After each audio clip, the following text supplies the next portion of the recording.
నమస్కారం వార్తలకు స్వాగతం. ముందుగా ముఖ్యాంశాలు. టీడీపీ లీడర్ ప్రెస్ మీట్, పలు అంశాలపై వివరణ.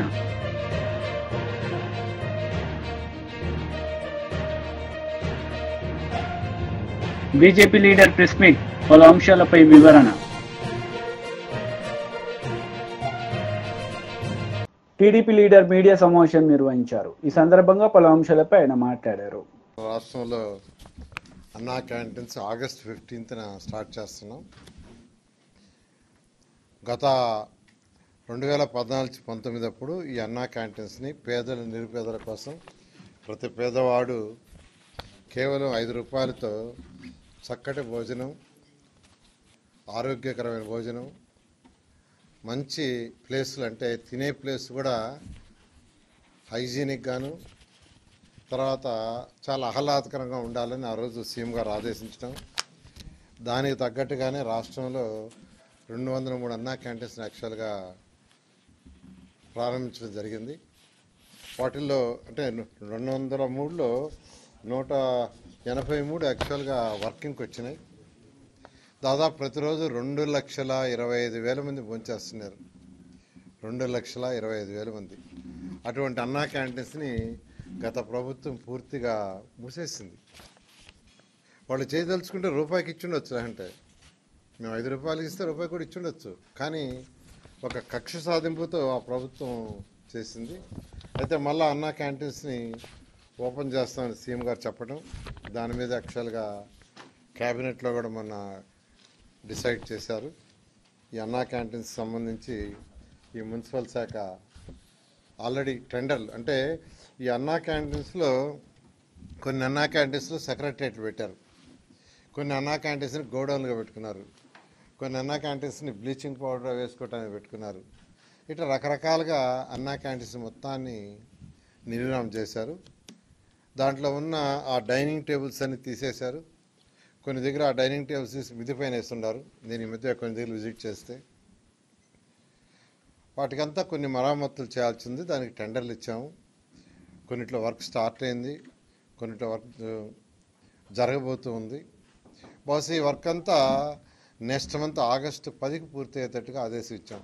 ఆగస్టు 10వ తేదీకి కంప్లీట్ కావాలని.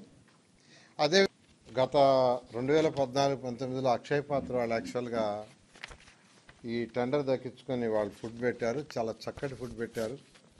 ప్రతి పేదవాడు ఎంతో హ్యాపీగా, సంతోషంగా, ఆనందంగా తిన్నారు. నేను కూడా తిన్నా చాలాసార్లు టేస్ట్ చేయడానికి. అయితే ఈసారి మళ్ళీ టెండర్లు పిలుచున్నాం. టెండర్లు కూడా 22వ తేదీ ఐ థింక్ ఓపెన్ చేస్తారు, 22 ఓపెన్ చేస్తారు. అదే సేమ్ రేట్స్లో ఎటువంటి కొందరు అడుగుతున్న రేట్లు ఏమైనా పెంచుతారని. పెంచేది ఏం లేదు, సేమ్ రేట్స్ 5 రూపాయలతో యాక్చువల్గా బ్రేక్ఫాస్ట్ అయినా, లంచ్ అయినా, డిన్నర్ అయినా చేసే విధంగా చేయడం జరిగింది. అంతేకాకుండా అన్ని అన్నా క్యాంటీన్స్ ఒకే మోడల్, ఒకే స్టాండర్డ్. అధికారులకు కూడా ఇప్పుడు యాక్చువల్గా వీడియో కాన్ఫరెన్స్ జరిగింది. రాష్ట్రంలో ఉన్న 123 మున్సిపాలిటీస్కి కమిషనర్స్తో ఈరోజు కాన్ఫరెన్స్ జరిగింది. ఒకే మోడల్ ఉండాలా, ఒకే సిస్టమ్ ఉండాలా, ఒకే క్వాలిటీ ఉండాలని ఆ విధంగా చేయమని యాక్చువల్గా ఈరోజు ఆదేశించడం జరిగింది. బీజేపీ లీడర్ మీడియా సమావేశం నిర్వహించారు. ఈ సందర్భంగా పలు అంశాలపై ఆయన మాట్లాడారు. 10 సంవత్సరాల నుండి ఏదైతే అవినీతి అక్రమాలు జరిగినాయో, ఇప్పుడు వచ్చిన ప్రభుత్వంలో కూడా దేనిపైన కూడా సరిదిద్దే కార్యక్రమం మొదలుపెట్టలేదు. ముఖ్యంగా మత్స్యకారుల గురించి ఆల్రెడీ ఇప్పుడు మత్స్యకారులకు ఇప్పుడు చేపలు చెరువులలో వేసి వాళ్ళు ఉత్పత్తి చేయవలసిన సమయం. కానీ ఇవాళ జూలై 18 ఆల్రెడీ టెండర్లు ఈ నెల 23వ తారీఖు వరకు టెండర్లకు టైం ఇచ్చిండ్రు. అంటే ఆ టెండర్లు ఓపెన్ కావాలి, వాళ్లకు ఎవరికి వచ్చిందో తెలియాలి, వాళ్ళు తీసుకొచ్చి మళ్ళీ చేపలు ఈ మత్స్యకారులకు ఇవ్వాలి. ఇచ్చే వరకు దాదాపు ఇంకో నెల రోజులు పడుతుంది. అసలు ఆ చేప కరెక్ట్ చేతికి రావాలంటే 9 నెలలు సమయం పడుతుందంట, మంచి చేప రావాలంటే. కానీ దాని గురించి కూడా చర్య లేదు. ఆల్రెడీ ఇంతకుముందు 80 కోట్లకెళ్ళి స్టార్ట్ అయింది బీఆర్ఎస్ ప్రభుత్వంలో. ఇవాళ 110 కోట్లతోని మేము ఈ సొసైటీలకు చేపలు పంపిణీ చేస్తామని అన్నారు. కానీ అది 23వ తారీఖు రోజు టెండర్ పిలిచిండ్రు. యాక్చువల్గా రాష్ట్రంలో చేప పిల్లల పంపిన 26,357 జలాశయాల్లో 85,000 కోట్ల 60 లక్షల చేప పిల్లలు చేయాలి ఒకటేసారి. కానీ ఇక్కడ మత్స్యశాఖ సీడ్ ఉత్పత్తి మాత్రం 10% ఈ రాష్ట్రంలో. 6 ఏళ్లుగా 80% ఏపీకేలే తెప్పించుకున్నారు ఇక్కడ. కానీ ఇక్కడ ఉన్నదాన్ని ఇక్కడికేలే తీసుకుంటామని చెప్పి ఇప్పటి వరకు ఆ ప్రభుత్వం చేయలే. ఇప్పుడు ఈ ప్రభుత్వం ఏం చేస్తుందో కూడా ఇంకెవరికి తెలియదు. దాదాపు చిన్న చిన్న రిజర్వాయర్లు, భారీ రిజర్వాయర్లు 80 నుంచి 100 సైజున్న మిల్లిమీటర్ చేపలు విడుదల చేయనున్నారు. కానీ ఇప్పటి వరకు ఈ బీఆర్ఎస్ ప్రభుత్వంలో వాళ్ళు యాక్చువల్గా ఈ చేప పిల్లల గురించి శాస్త్రవేత్తలు చెప్పింది ఏంటంటే, దాదాపు ఒక 2 ఇంచుల పైన 3 ఇంచుల పైన చేపనే మనం చెరువులలో వేస్తే అవి పెరగడానికి అవకాశం ఉంది, జీవించడానికి అవకాశం ఉందని ఉన్నది. దాన్ని కూడా వాళ్ళు ఒక రేట్ ఫిక్స్ చేసిండ్రు. ఏమని? దాదాపు 3 రూపాయలు పెట్టి కొంటేనే, అలాంటి ధరతో కొంటేనే అవి ఒక నాణ్యతమైన దొరుకుతాయి, లేకపోతే దొరికేని అది. కానీ ఈ ప్రభుత్వము ఇక్కడ టెండర్ వేసే వాళ్ళు ఏంటంటే 60 పైసల నుంచి 70 పైసలు దొరికే, ఆంధ్రకి వెళ్ళి దొరికే దాని పేరు చేపపిల్ల పేరు ఏముందంటే అది సామాన్యంగా అది ఇక్కడ మనకు బొచ్చార్ రవ్వ ఈ చేపలే ఎక్కువ మన తెలంగాణలో ఉండే. కానీ ఇప్పుడు తలాపియా అని చేపని ఎక్కువ సప్లై చేస్తారు. వీళ్ళని నేను అడిగిన, ఎవరిని సొసైటీ సభ్యులను అడిగినా, మీరు అన్నా ఒకటేసారి తీసుకొచ్చి లక్షలు తీసుకొచ్చి ఫస్ట్ ఒక్కొక్కటి వేరి వేసి ఒక తట్టలో వేసి అవి కౌంటింగ్ చేసి ఒక 1000 అనుకొని తర్వాత అన్ని అలా పోసేసి అలా నీళ్ళలో వదులుతూనే ఉంటాం చెరువులలో. అలా ఏ చేప. మంత్రి గుడివాడ అమర్నాథ్ మీడియా సమావేశం నిర్వహించారు. ఈ సందర్భంగా టీడీపీ నేతలపై ఆయన విరుచుకుపడ్డారు. పార్టీ అధ్యక్షులైనటువంటి గౌరవనీయులు మాజీ ముఖ్యమంత్రి జగన్మోహన్ రెడ్డి గారు రేపు ఆ కుటుంబాన్ని పరామర్శించడానికి కూడా ఇప్పటికే బెంగళూరు నుంచి విజయవాడ చేరుకున్నారు. రేపు ఉదయం వారిని పరామర్శించడానికి కూడా వెళ్ళబోతా ఉన్నారనేటువంటి విషయాన్ని ఈ సందర్భంగా తెలియజేస్తా ఉన్నా. ఏ రకంగా ఈరోజు ఉదయం గౌరవ పార్లమెంట్ సభ్యులైనటువంటి మిథున్ రెడ్డి గారు, మా మాజీ పార్లమెంట్ సభ్యులైనటువంటి రెడ్డప్ప గారిని పొంగనూరులో వారి ఇంటికి వెళ్ళి కలవడానికి వెళ్తే ఆ ఇంటి మీద రాళ్లతో దాడులు చేసి మా గౌరవ పార్లమెంట్ సభ్యులైనటువంటి మిథున్ రెడ్డి గారి తాలూకా వాహనాన్ని పూర్తిగా ధ్వంసం చేసి మాజీ పార్లమెంట్ సభ్యులైనటువంటి రెడ్డప్ప గారి వాహనాన్ని తగులుబెట్టి అక్కడికి వెళ్ళినటువంటి కొంతమంది పత్రికా సోదరులు కూడా మీద కూడా గాయాలైనట్టుగా మాకు సమాచారం వచ్చింది. చివరికి ఎంపీ గారిని పోలీస్ వాహనంలో తీసుకొని తిరుపతి వెళ్లాల్సినటువంటి పరిస్థితి వచ్చింది. ఇది ప్రజాస్వామ్యంలో ఎంతవరకు సమంజసం ఒక్కసారి ప్రజలు ఆలోచించాలని చెప్పి మీ అందరి ద్వారా కోరుతా ఉన్నాం. ఇంత పెద్ద ఎత్తున అన్ని రకాలుగా కూడా ఇదంతా చూస్తే ఎన్నికల ముందు ఎన్నికల ప్రచార సభల్లో కూటమి పార్టీలకు చెందినటువంటి నాయకులు మాట్లాడినటువంటి మాటలను ఒక్కసారి గుర్తు చేసుకోమని చెప్పి కోరుతా ఉన్నాం. ఏ రకమైనటువంటి మాటలు, ఏ రకంగా వారి పార్టీ నాయకుల్ని కార్యకర్తల్ని ప్రేరేపించారో, ఏ రకంగా రేపు అధికారంలోకి వస్తే వారి మీద దాడులు చేస్తామన్నటువంటి ఒక మెసేజ్ని ఎన్నికల కన్నా ముందే ఏ రకంగా కూటమి పార్టీకి చెందినటువంటి నాయకులు ఇచ్చారో అనేటువంటిది ఒకసారి గుర్తు చేసుకోమని చెప్పి కోరుతా ఉన్నాం.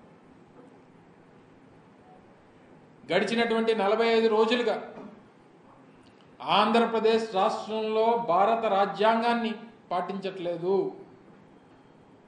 గడిచినటువంటి 45 రోజులుగా కూటమి ప్రభుత్వం నడిపిస్తున్నటువంటిది కేవలం రెడ్ బుక్ రాజ్యాంగాన్ని మాత్రమే నడిపిస్తూ ఉంది అనేటువంటి విషయాన్ని ఈ సందర్భంగా మీ ద్వారా ప్రజలకు తెలియజేస్తూ ఉన్నాం. దానికి అనేక ఉదాహరణలు, ఇందాక నేను చెప్పినట్టుగా అనేక ఉదాహరణలు మనం చూడొచ్చు.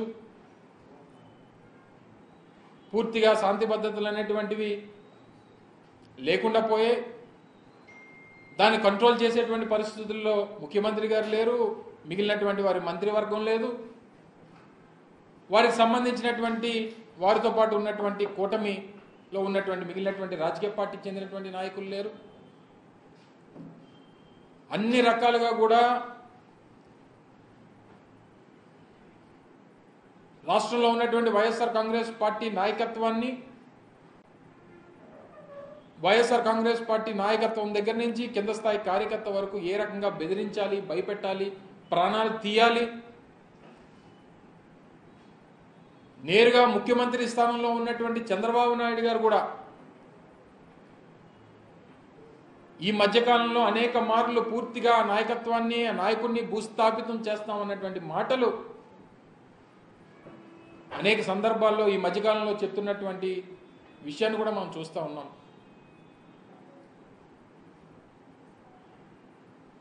ఈరోజు ఇన్ని కార్యక్రమాలు జరుగుతున్నప్పుడు వారేమో ఈరోజు శాంతి భద్రతల మీద శ్వేతపత్రం ఏదో విడుదల చేస్తున్నట్టుగా వార్తల్లో చూడడం జరిగింది. గడిచినటువంటి 45 రోజులుగా వారి ప్రభుత్వం వచ్చిన తర్వాత జరిగినటువంటి ఈ దౌర్జన్యాల మీద, దాడుల మీద, హత్యల మీద, హత్యా ప్రయత్నాల మీద, వీటన్నిటి మీద కూడా ఒక శ్వేతపత్రం విడుదల చేస్తే బాగుంటుంది అనేటువంటిది నా తాలూకు అభిప్రాయం.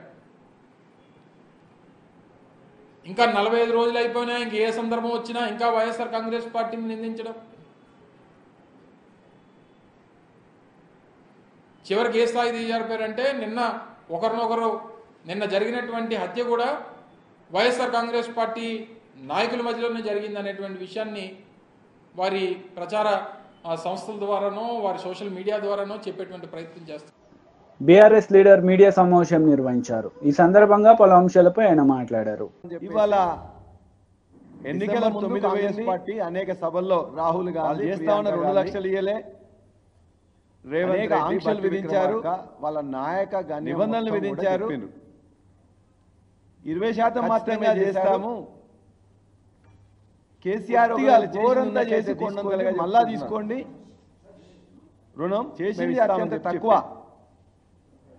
చెప్పుకోవాల అత్యంత ఎక్కువగా. డిసెంబర్ 9 పోయింది, ఇవాళ వాళ్ళు చేస్తా ఉన్న 2 లక్షలు మాట్లాడుతూ చెప్పారు, అనేక ఆంక్షలు విధించారు. కేసీఆర్ గారు మొదటి నెల విధించారు, 16,144 కోట్లు మాత్రం చేశారు, 20% మాత్రమే చేశారు. రెండోసారి ప్రభుత్వంలో దర్యాప్తుగా 12,000 కోట్లు చేశాడు చెప్పుకుంటున్నారు. మేము మాత్రం ఇవాళ 30,000 కోట్లు ఒకటే రోజులో అకౌంట్లో వేస్తామని చెప్పారు. మాత్రం అత్యంత ఎక్కువ వేసిండ్రా, వేలే. ఇవాళ వాళ్ళు వేసింది వారే మాట్లాడుతూ 6,000 కోట్లు మాత్రమే, దరిదాపుగా 10,500 లక్షలు మొదటి ప్రభుత్వంలో 16,144 కోట్లు మాత్రం చేశాడు. ఆ అమౌంట్ అనేది రెండోసారి ప్రభుత్వంలో దాదాపుగా 12,000 కోట్లు చేశాడు. అయితే 30% ఉంటుంది. మేము మాత్రం అమౌంట్ తీసుకున్నట్లయితే 20,000 కోట్లు వాళ్ళు చెప్పిన లెక్కల ప్రకారమే వేసిండ్రా, వేలే. ఎన్ని అబద్ధాలు ఎన్ని ప్రచారం చేస్తున్నారంటే వాళ్ళ మాట 6,000 కోట్లు మాత్రమే. నేను దరిదాపుగా 16,000 కోట్లు మొదటిసారి కేసీఆర్ గారు చెల్లించారు, రెండోసారి 12,000 కోట్లు అమౌంట్ అనేది అని ఒక దగ్గర చెప్తున్నారు. ఫార్మర్స్ మళ్ళీ దగ్గరికి వచ్చేసరికి అంత కాదు, తక్కువ చేసిందని చెప్పి అంటే వారే పరిపరి విధాలుగా వాళ్ళు చెప్పిన లెక్కల ప్రకారమే. మేము సూటిగా వారిని అడుగుతున్నాం, ఎన్ని అబద్ధాలు 2014లో 1,00,000 రుణమాఫీ అంటే, నేను 1,00,000 వరకే రుణమాఫీ అంటే ఆనాడు వారు మాట్లాడిన, నేను ఎక్కువ కూడా 35 రేవంత్ రెడ్డి గారు 1,00,000 మంది రైతులకు సంబంధించి అదే 16,144 కోట్లు అయింది. 35.31 లక్షల మంది రైతులకు సంబంధించి 16,144 కోట్లు అయింది. మాట ఇచ్చిండ్రు కేసీఆర్ గారు, ప్రతి వాళ్ళకు కూడా అకౌంట్లో వేసిండ్రు. అది రేవంత్ రెడ్డి గారు వారు మొత్తం కూడా మాట్లాడుకుంటూ 16,000 వేసిందని చెప్తున్నారు. మేము మాట ఇచ్చినాం, వేసినాం. ఎక్కడ మోసం చేసినాం? రెండోసారి కూడా దరిదాపుగా 37.33 లక్షల మంది రైతులకు ₹1,00,000 రుణమాఫీలో ఉన్నట్లయితే దరిదాపుగా 19,000 కోట్లు, 12,000 కోట్లు వేసినాం, 7,000 కోట్లు బ్యాంకులో పెట్టినాం. మీరే ఎలక్షన్ కమిషన్ పోయి కంప్లైంట్ ఇచ్చిండ్రు కదా.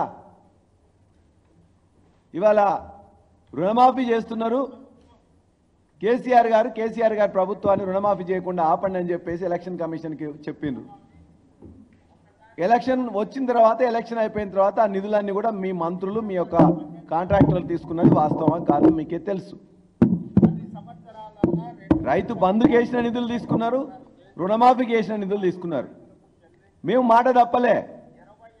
రుణమాఫీ ద్వారా లెక్కలు కరెక్ట్గా చెప్పినాం. మేము ఎప్పుడు కూడా రుణమాఫీకి ఏ నిబంధనలు పెట్టలే, ఆంక్షలు పెట్టలే. కేసీఆర్ గారి ప్రభుత్వం ఒకటి చూసింది, పాస్బుక్ ఉందా లేదా, రుణం తీసుకున్నారా, పాస్బుక్ ఉందా లేదా. అందుకే 1,00,000 మాఫీ చేస్తున్నప్పుడు 35 లక్షల మందికి చేసినాం. రేవంత్ రెడ్డి గారు 16,000 చెప్పారు.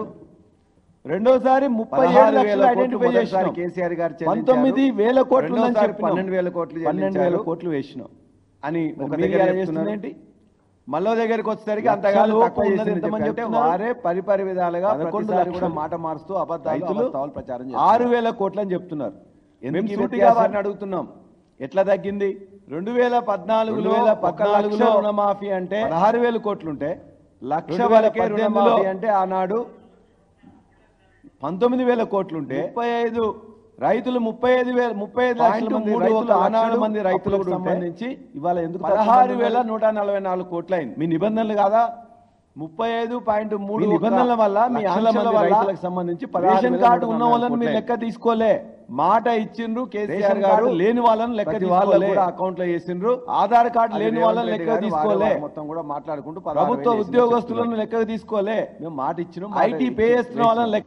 టీడీపీ లీడర్ మీడియా సమావేశం నిర్వహించారు. ఈ సందర్భంగా పలు అంశాలపై 37.3 లక్షల మంది రైతులకు ముఖ్యంగా ₹1,00,000 ఏదైతే ఒక రుణమాఫీలో ఇద్దరైతే దరిదాపుగా 19,000 వ్యక్తుల మధ్య జరిగినటువంటి గొడవని 12,000 కోట్లు వేసి తెలుగుదేశానికి ముడేయడం చాలా దారుణం అని చెప్పి ఈ సందర్భంగా తెలియజేస్తూ, కంప్లైంట్ ఇచ్చింది. అలాగే ప్రతిదీ కూడా రుణమాఫీ చేస్తున్నారు.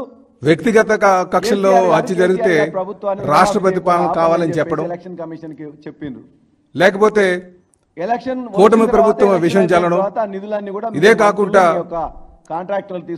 దొరికినప్పుడల్లా జరిగిన 36 రోజుల్లోనే వీరు ఎప్పటికప్పుడు ఈ ప్రభుత్వం కేవలం హత్యలు చేయడానికి అధికారంకి వచ్చిందన్న విధంగా మీరు ప్రచారం చేయడం చాలా దారుణం అని చెప్పి ఈ సందర్భంగా తెలియజేస్తూ, అలాగే ఈ రోజు ప్రజలందరూ కూడా వీళ్ళు ఒక తీరును కానీ చూస్తే, జగన్మోహన్ రెడ్డి గారు ఒక తీరును చూస్తే, కేసీఆర్ గారి ప్రభుత్వం ఒకటి చూసింది. నిన్న మొన్న జరిగినటువంటి సంఘటన ఏదైతే గిరిజన మహిళకు సంబంధించి విజయసాయి రెడ్డి గారితో ఏదైతే ఆయన వంచన చేశారనే విషయాన్ని డైవర్ట్ చేసి మళ్ళీ ఈ విషయాన్ని బయటకు తీసుకొస్తున్నారేమో అనే విధంగా ఉందన్న సంగతి మేము తెలియజేస్తున్నాం. తెలుగుదేశం పార్టీ కీర్తి చేసిన నందమూరి తారక రామారావు గారు స్థాపించిన దగ్గర నుంచి కూడా నేటి వరకు కూడా ఏ రోజు కూడా హత్యా రాజకీయాల్లో లేదన్న సంగతి మీరు తెలుసుకోవాలని చెప్పి ఈ సందర్భంగా తెలియజేస్తున్నా. 6,000 కోట్లు అని చెప్తున్నారు. అలాగే ఎందుకు ఈ వ్యత్యాసం, ఎట్లా తగ్గింది? 2014లో ఈ అసత్యాల్లో భాగంగా 2018లో ఏమన్నామంటే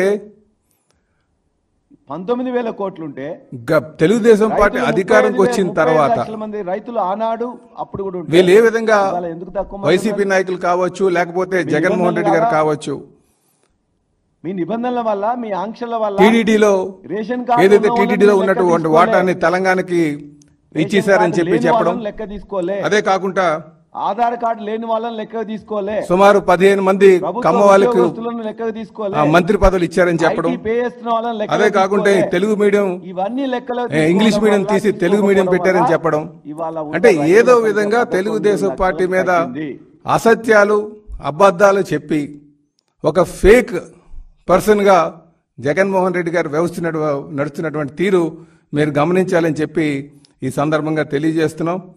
అలాగే జగన్మోహన్ రెడ్డి గారు నిజంగా చెప్పాలంటే గడిచిన 5 సంవత్సరాలు వారు ఏదైతే ఈ హత్యా రాజకీయాలు చేశారో, అంటే జగన్మోహన్ రెడ్డి గారు రాజకీయ రాక్షసత్వానికి మరి కేర్ ఆఫ్ అడ్రస్ ఎవరు ఉన్నారంటే అది జగన్మోహన్ రెడ్డి అని చెప్పి మేము తెలియజేస్తున్నాం. గడిచిన 5 సంవత్సరాలుగా ఆయన హత్యా రాజకీయాలతో ఆయన పాలన సాగించారు కనుకనే దాని ఛాయలే ఇప్పుడు ఈ సంఘటన అని చెప్పి మేము తెలియజేస్తున్నాం. చెప్పాలి అంటే జిలానీ హత్యకి మరి ఆయన రషీద్ హత్యకి జిలానీ కారణం అన్నారు. వాళ్ళిద్దరికీ కూడా ప్రజలందరూ కూడా గమనించాలి. వీళ్ళిద్దరికీ కూడా సంవత్సరం నుంచే ఆ గొడవలు ఉన్నాయనే సంగతి మీరు తెలుసుకోవాలి. ఎందుకంటే ఆ గొడవ వాళ్ళిద్దరి మధ్యనటువంటి వ్యక్తిగత గొడవల్ని ఆ రోజు ఉన్నటువంటి ఎమ్మెల్యే గారు బోళ్ళ బ్రహ్మనాయుడు గారు ఆయన దగ్గర గత 1 సంవత్సరం క్రితమే ఒక పంచాయతీ జరిగింది. ఆ పంచాయతీ వార్తలు ముగించే ముందు ముఖ్యాంశాలు మరోసారి. టీడీపీ లీడర్ ప్రెస్ మీట్, పలు అంశాలపై వివరణ.